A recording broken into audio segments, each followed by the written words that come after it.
जी, मैं जानना चाहता हूं कि आपका फैमिली का बैकग्राउंड क्या रहा, कैसा रहा, और एजुकेशन बैकग्राउंड क्या रहा? మీ ఫ్యామిలీ బ్యాక్గ్రౌండ్ ఎడ్యుకేషన్ ఏమున్నది? ఓకే సార్, నా పేరు యాదగిరి, నల్గొండ డిస్టిక్ కట్టంగూరు మండల్ మాణిక్యాలగూడెం అనే విలేజ్ నుంచి రావడం జరిగింది. Wine shop business. कब से रहा है वाइन का बिजनेस आपका, कितने सालों से? ఎప్పటి నుంచి ఉండే ఈ బిజినెస్ మీరు? 2005 టు ఇప్పటి వరకు ఉన్నది sir. 20 years wines. 2005 to till 2005 से लेकर 2025 तक 20 साल। 20 साल तक वाइन बिजनेस में आप थे। వైన్ బిజినెస్, ఫైనాన్స్, ప్రొక్లైన్స్, డీసీఎంస్, కూల్ డ్రింక్ గోదాం, బేకరీ. ट्रांसलेट करिए प्लीज। जो ఎర్త్ మూవర్స్ కా బిజినెస్ లక్కీ లాటరీలో ఉంటుంది కాబట్టి రావచ్చు రాకపోవచ్చు అని ఆల్టర్నేట్ గా ఇంకో సోర్స్ అని ఫైనాన్స్ స్టార్ట్ చేసిన సార్. एक्चुअली क्या है, ये वाइन शॉप का जो होता है वो लकी ड्रॉ में अगर इनका नाम निकला तो ही वाइन शॉप इनको मिलता है गवर्नमेंट का लाइसेंस, तो वो तो मिलेगा नहीं मिलेगा, इसके लिए साइड में बहुत सारे बिजनेस इन्होंने शुरू करके रखे हुए। फाइनेंस का है, बेकरी का है, और बुलडोजर यानी रिक्लाइनर, वो जो अर्थ मूवर्स जो होते हैं, जेसीपी होता है, वो बहुत सारे बिजनेसेस इन्होंने शुरू करके रखे। तो कितना पैसा इन्वेस्ट कर रखा था आपने अपने इन सब बिजनेसेस में? इतना इन्वेस्टमेंट जैसे అంటే ఒక్కొక్క బిజినెస్ బట్టి ఉంటుంది సార్. మినిమం 1 CR అబోవ్ ఉంటుంది పెట్టుబడులు. ఒక్క బిజినెస్ అంటే వైన్స్ ఏంటంటే ఓవరాల్ గా మీ ఇన్వెస్ట్మెంట్స్ అట్లా తెలియదు సార్. షాపులు మనకు లక్కీ డ్రాలో వచ్చిన దాన్ని బట్టి, అవసరాన్ని బట్టి మనం పెట్టుబడి పెడుతుంటాం. ఇవి ఉంటాయి కదా, జేసీబీలు ఇవన్నీ ఉన్నాయి కదా, ఇవన్నిటికి ఎంత పెట్టుబడి పెట్టుంటారు మీరు? మినిమం 1 కోటి రూపాయల పైన ఉంటుంది సార్. 1 करोड़ के ऊपर का एक बिजनेस में डिपेंडिंग एक बिजनेस में 1 करोड़ रुपए, तो करोड़ों रुपए आपका इन्वॉल्व था। करोड्स టోటల్ ఒక 1 CR పెట్టుబడి అన్ని రకాలుగా. అంటే అన్ని ఒకేసారి చేయలేదు సార్. ఫస్ట్ ఫైనాన్స్ స్టార్ట్ చేసిన, ఫైనాన్స్లో లాస్ వచ్చినాక మళ్ళీ ప్రొక్రెన్స్ తీసుకున్న మిషన్ కాకతీయ ఆ టైంలో.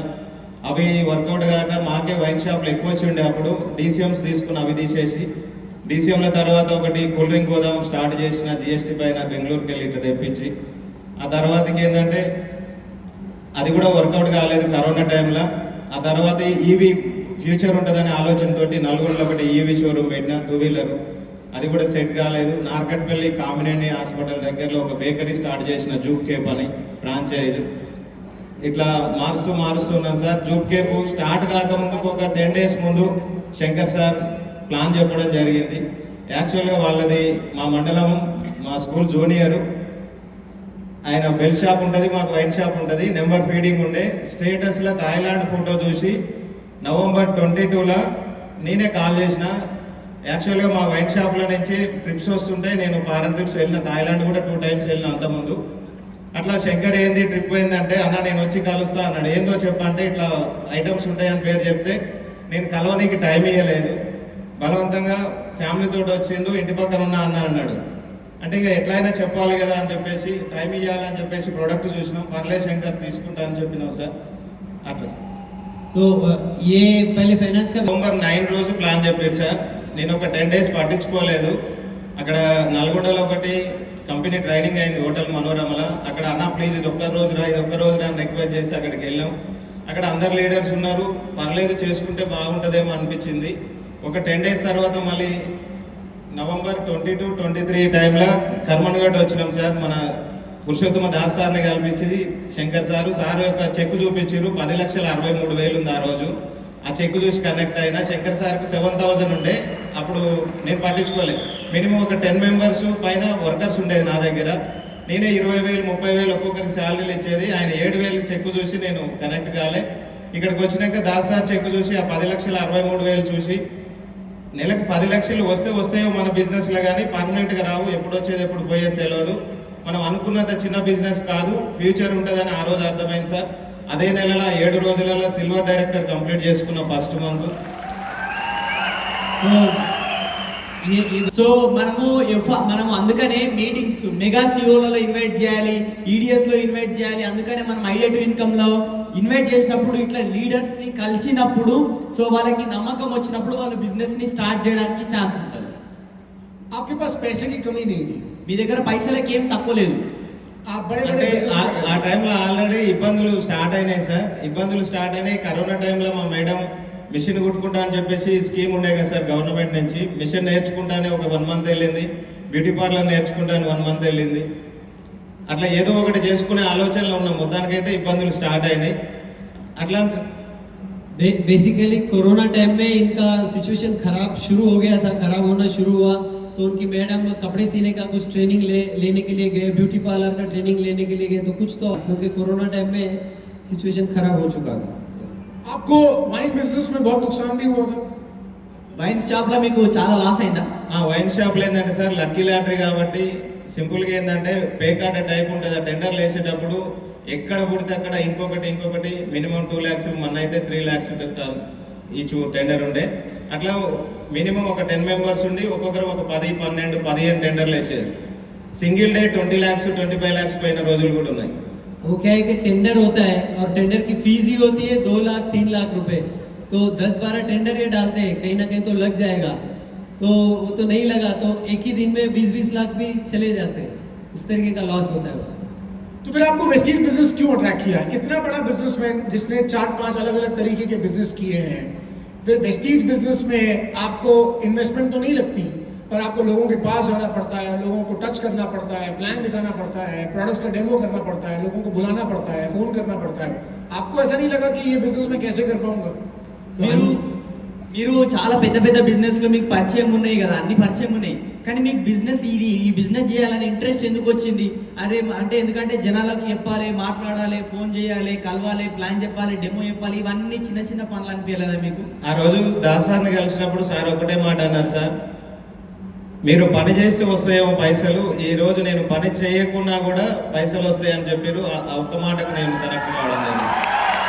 तो दासू जी से जब मिले थे तो दासू जी ने एक बात इनको बोली कि आप काम करते हैं तो आपको पैसा आता है, मैं काम नहीं भी किया तो भी मुझे पैसा आता है. वो मुझे बात बहुत अच्छी लगी, कनेक्ट हुई. पॉज. दासू जी ने स्पिरुलिना नहीं बताया था इनको. దాసు సార్ నాకు సార్కి స్పిరిలినా గురించి చెప్పలేదు.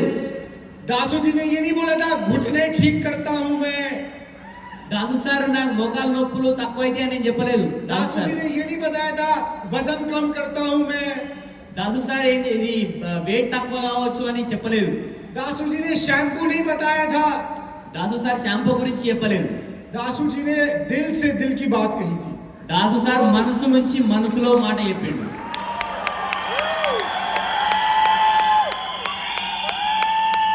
दासू जी ने इनको वहां पर हिट किया जहां पर दर्द होता है.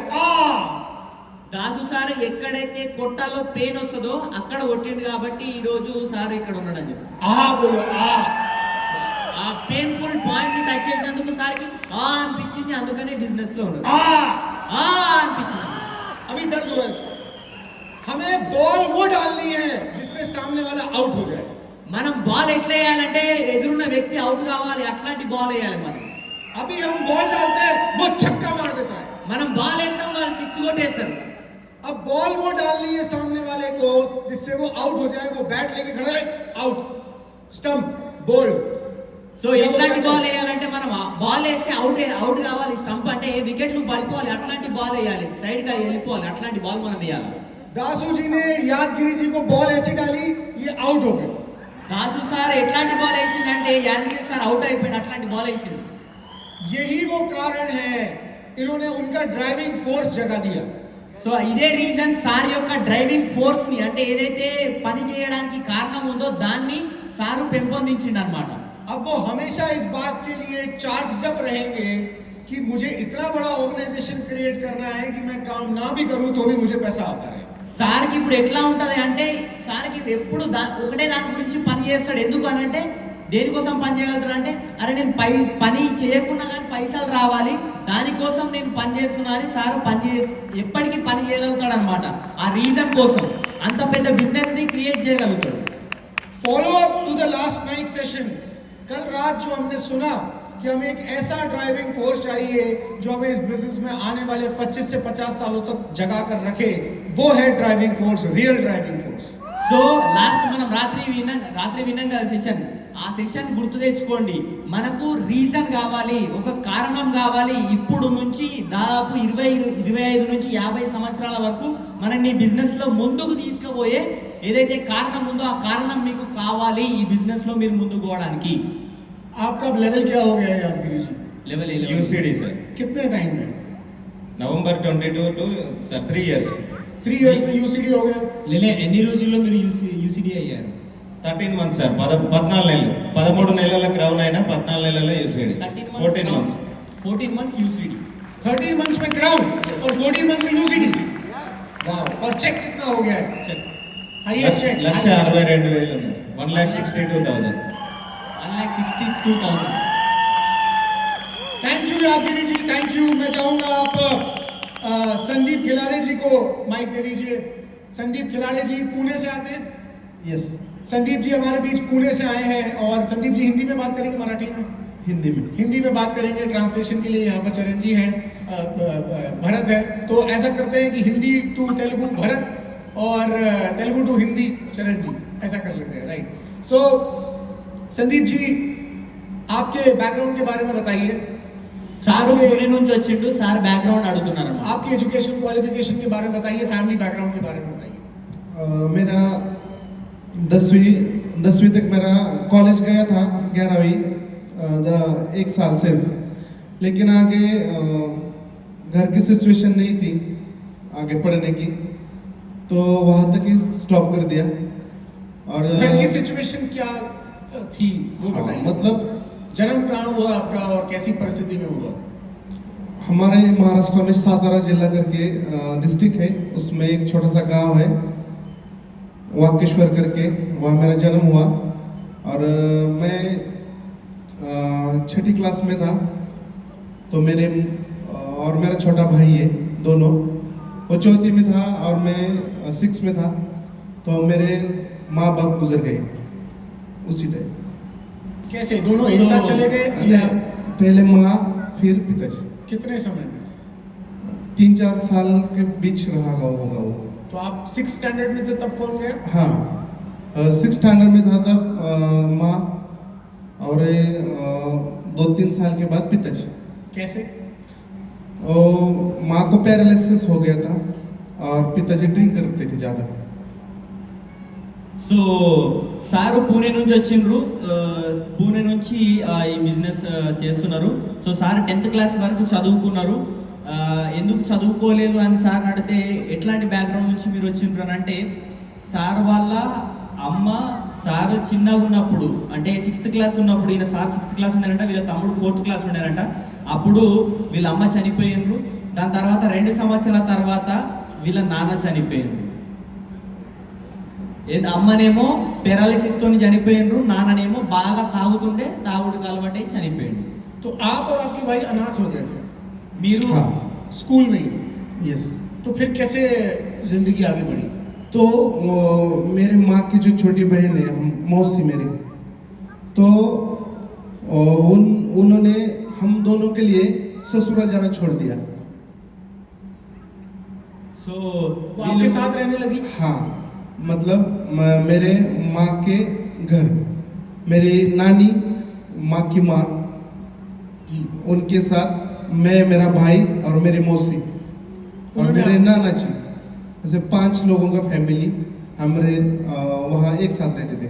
तो उन्होंने आपको पाला पोसा? हाँ उन्होंने मुझे पाला पोसा, मतलब वही मेरा माँ बाप सब मेरा. तो पैसे की कमी होती थी, आप पढ़ाई आगे नहीं कर पाए? पैसे की कमी मतलब पैसा था ही नहीं था कुछ. कमी तो बहुत दूर की बात है. मतलब हमारे घर में 1-2 भैंस थी जो हमारे नाना जी उसको चारा के लेके आते थे, और उसमें उनका जो दूध निकलता था तो वही बेच के हमारा घर चलता था. సో वो उतना सा दूध, हाँ, बस 2 भैंस के दूध से घर चलता था? घर चलता था. और मेरी नानी मेरी मौसी किसी के भी खेत में काम करने के लिए जाते थे तो उसका थोड़ा सा उसमें थोड़ा सा चलता था. वो किसी और के खेत में काम करने जाते? हाँ ये कितने साल पहले की बात है? ये बचपन से ही ऐसा ही है. लगभग कितने साल हो गए? अभी तो मेरा 30 मेरे पिताजी और माँ हो गए 30 साल हो गए होंगे, 30 या 28-30 साल. 28-30 साल पहले ही गुजर गए. तो मैं जब एक मिनट को ट्रांसलेट कर. यस. సో संदीप जी फिर कैसे आप अपने पैरों पे खड़े हुए? पढ़ाई हुई नहीं, 11th तक आपने पढ़ाई की, कैसे क्या काम किया, क्या कमाई का साधन ढूंढा आपने? तो सुबह सुबह दूध जब हमारे घर से निकलता था तो मैं छोटा था तो मैं 4-5 किलोमीटर वो पैदल चल के जाता था और दूध देता था, उसमें से सब चलता था। फिर ऐसे ही चलते चलते 10वीं तक पढ़ा। फिर मुझे तो मतलब जो भी काम मिलता था वो करता था। जैसे हाँ, मतलब स्कूल से किसी के खेत में जाना या किसी का कुछ भी मदद करना, ये तो उस पैसा थोड़ा मिलता था। तो रोजाना की कितना पैसा मिल जाता था? तो रात को मैं स्कूल से जब आता था तो रात को जो हम कंस्ट्रक्शन को जो रेती लगती है वो सीमेंट वगैरह के साथ जो, तो वो हम ट्रॉली भरने के लिए रात को जाते थे। तो उसमें से 20 रुपए मिलता था एक ट्रॉली का। मतलब आप लेबर बन गए? लेबर मतलब जो रेती नदी में से निकालते हैं ना वो रेती, और रात रात भर वो वही करते थे पूरी रात? पूरी रात। और सुबह मतलब फिर दो, स्कूल जाते थे? हाँ, मतलब एक ट्रॉली का 20 रुपए मिलता। 3-4 लोग थे 80 रुपए को एक ट्रॉली थी, एक ब्रास। तो उसमें से 4 लोग भरते थे, उसमें से मुझे 20 रुपए मिलता था। तो सुबह पढ़ाई करता था, रात को ये काम करता था। फिर 10वीं के बाद मैं छोटे से गैरेज में काम करने के लिए सीखने के लिए गया। मैकेनिक हम मैकेनिक हूँ, 2 व्हीलर मैकेनिक। आप 2 व्हीलर मैकेनिक हैं? यस। काम सीखने के बाद आप 2 व्हीलर मैकेनिक बन गए? हाँ, मैं सीखने के लिए जाता था। जाते थे। సో ఏం చేస్తుండే మరి 10th వరకు పాలు అమ్ముతుండే. దాని తర్వాత ఏమైందంటే మనకి పాలు అమ్మిన తర్వాత మనకి పొద్దున పూట స్కూల్కి పోతుండేనంట, మళ్ళీ రాత్రి పూట మనకి ఉసుక నింపుతారు కదా, నది ఉంటుంది కదా, సో అందులో రాత్రి పూట ఉసుక నింపుతానికి పోతే 20 రూపాయలు వస్తుండేనంట అప్పుడు. సో దాని తర్వాత మెల్లమెల్లగా బైక్ మెకానిక్ నేర్చుకున్నారంట. उसके बाद फिर क्या किया? आप मैकेनिक बनने के बाद कितना पैसा मिलता था? सुबह दूध दे के कॉलेज को जाता था 11वीं तक, सुबह 7 से 11:30 बजे तक। 11वीं के बाद पढ़ाई नहीं करी आपने? नहीं, तो 11:30 बजे मैं सुबह निकलता था, 6 बजे कॉलेज करके गैरेज में सीखने के लिए जाता था। रात को 8-9 बजे आता था। उसके बाद भी मैं वो रेती भरने के लिए जाता था। गैरेज में तो कुछ पैसा नहीं मिलता था, उस सीखने के लिए कुछ पैसा नहीं देते, सिर्फ सीखने का। उसके बाद आगे के सालों में क्या हुआ? उसके बाद मैं वो सीखते गया। छोटा भाई था, वो भी पढ़ रहा था, 10वीं तक पढ़ा। 10वीं के बाद उसको फौज में जाने का बहुत शौक था, तो वो बहुत मेहनत करता था। तो हमारा नसीब अच्छा है कि वो फौज में भर्ती हो गया। Very good. गैरेज में काम करता था। फिर मैं थोड़ा बड़े शोरूम में गया काम करने के लिए, तो उधर मुझे कंपनी का ट्रेनिंग वगैरह मिल गया। तो 2007 में मैंने पुणे शिरोवल के यहाँ खुद का वर्कशॉप चालू कर दिया 10x10 में। 10x10 में आपने खुद की एक मैकेनिक की शॉप चालू की, लेकिन वो शॉप चालू करने के लिए भी मेरे पास पैसे नहीं थे।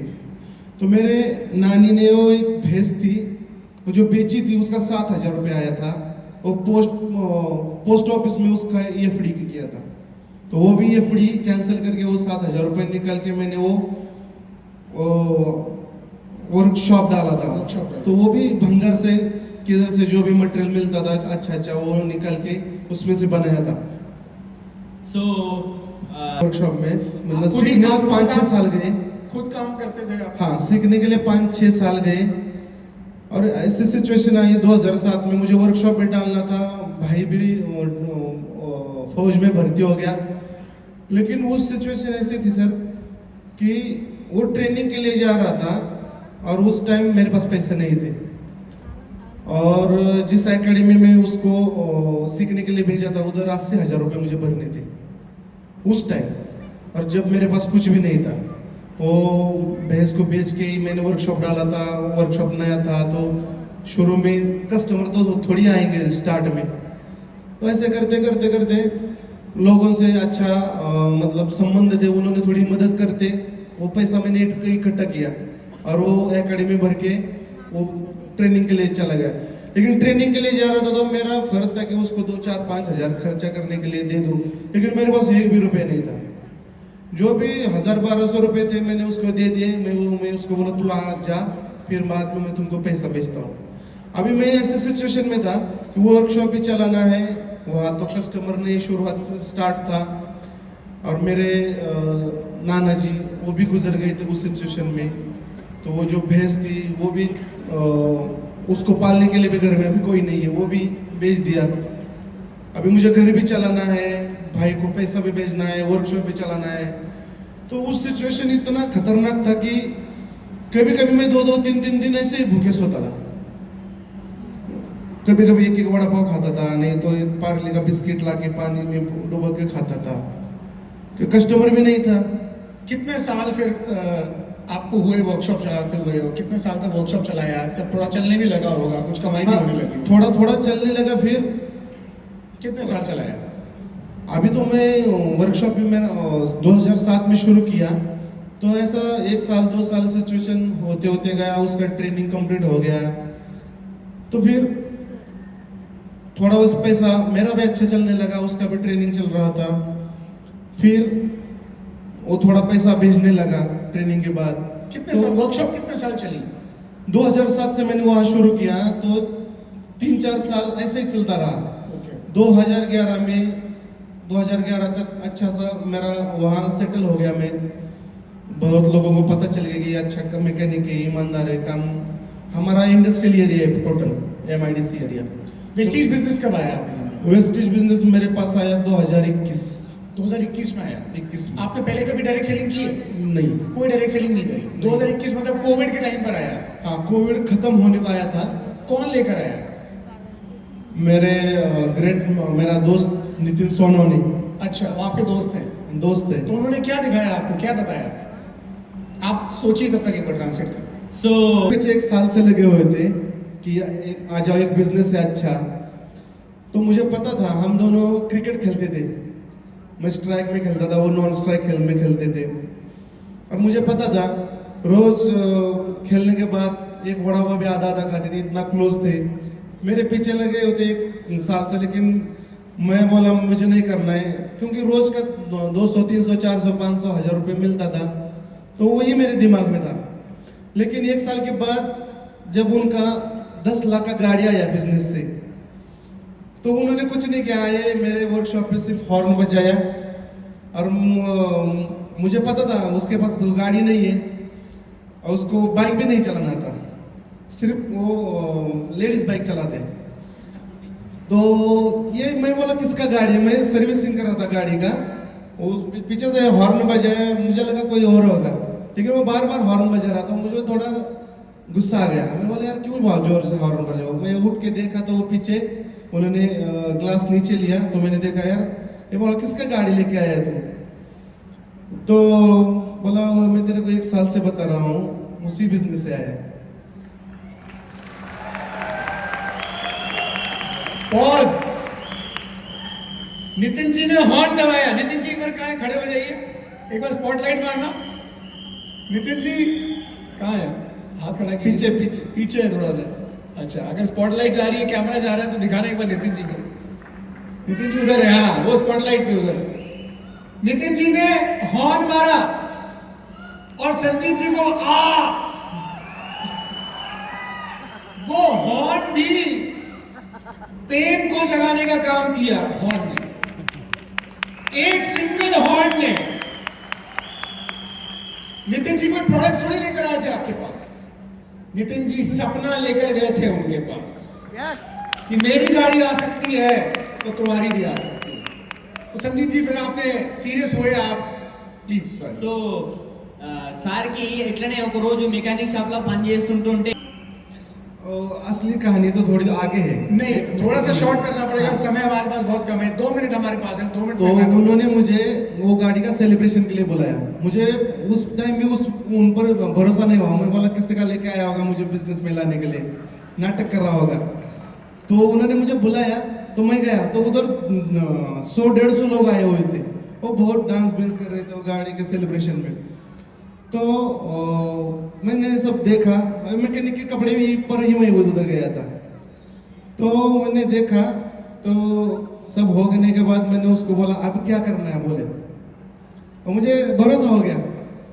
तो वो बोला मैं तुम्हें सुबह बताता हूँ। तो सुबह आने के बाद मैं सब वहाँ देखा वो सब सिचुएशन, तो हमारे यहाँ हिंदुस्तान में या हमारे यहाँ महाराष्ट्र में सब जगह ऐसा होता है, जब दोस्त फेल हो जाता है तो दुख होता है, लेकिन दोस्त सक्सेस हो जाता है तो बहुत ज़्यादा दुख होता है। సో यार ये मेरे साथ रोज बड़ा भाव खाता है, खेलता है, और ये मेरे आगे कैसे गया, तो मैं बोला अभी बोलो क्या करना है। तो उसने मुझे एक ही बात बताया, एक फ्रेम बनाया कि संदीप तेरे 2 बच्चे, तेरी बीवी है और तू है, तो कंटिन्यू 2 व्हीलर पे रहता है, समझो तू गाड़ी अच्छा चलाता है लेकिन इधर से उधर से आगे पीछे से कोई आके तुझको डैश दिया या कुछ भी हो गया, तो तेरे बाद फैमिली का क्या। సో సార్ ఏం చెప్పిండు ये टच किया, आवाज आई मुझे करना है बिजनेस। సో దాన్ని టచ్ చేసినప్పుడు సార్ सुना है आपने घर भी ले लिया, हाँ, कितने लाख का? ओ 27 लाख का। 27 लाख का घर वेस्टीज बिजनेस से कार है। Yes. और आपने भी गाड़ी ले ली है। अब बुक की है, अभी आएगी 2-3 दिन में। अभी तक आप 2 व्हीलर पे ही थे। 2 व्हीलर पे थे। जो गाड़ियों को ठीक करता है वो गाड़ी नहीं ले पा रहा था, गाड़ियां ठीक करते करते वेस्टीज बिजनेस आया, गाड़ी बुक कर दी। कौन सी गाड़ी? वैगनर बुक किया अभी, वैगनर बुक किया, कितने लाख की है? वो 8 लाख की है, टॉप 8 मॉडल, पहली गाड़ी होगी, पहली। जिंदगी की पहली गाड़ी। और आपकी उम्र कितनी होगी लगभग? मेरे अभी 40 साल। 40 साल। 40 साल के बाद अब घर में खुशियां आ रही हैं, एक घर आ गया है और अब गाड़ी आने वाली है। जोरदार तालियां संदीप जी के लिए। సార్